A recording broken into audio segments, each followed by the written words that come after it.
தலைநகர் தில்லியின் ஜந்தர் மந்தர் மற்றும் நாட்டின் பிற பகுதிகளில் சமீபத்தில் நடைபெற்ற மாணவர் போராட்டங்களில் ஈடுபட்டவர்கள் மீது வழக்கு பதிவு செய்யப்பட்ட வழக்குகளை திரும்ப பெற தில்லி மற்றும் பல்வேறு மாநில அரசுகள் திரும்ப பெறலாம் என உச்சநீதிமன்றம் தெளிவுபடுத்தியுள்ளது.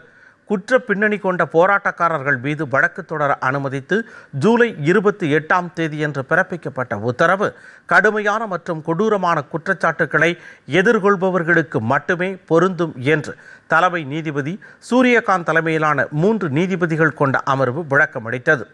நீட் வினாத்தாள் கசிவு விவகாரம் தொடர்பாக ஜூலை 20 ஜந்தர் மந்தர் மற்றும் நாட்டின் பிற இடங்களில் நடைபெற்ற போராட்டங்களில் பங்கேற்ற மாணவர்கள் மீது காவல்துறை அதிகப்படியான நடவடிக்கைகளை மேற்கொண்டதாக கூறப்பட்ட மனுக்களை உச்சநீதிமன்றம் விசாரித்து வந்தது.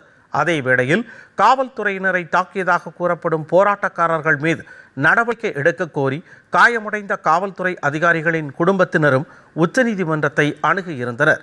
இந்த நிலையில் இந்த வழக்கை விசாரித்த உச்சநீதிமன்றம் மாணவர்கள் மீதான வழக்குகளை திரும்ப பெற சம்பந்தப்பட்ட மாநிலங்களுக்கு முழு சுதந்திரம் உண்டு என்று தெரிவித்துள்ளது.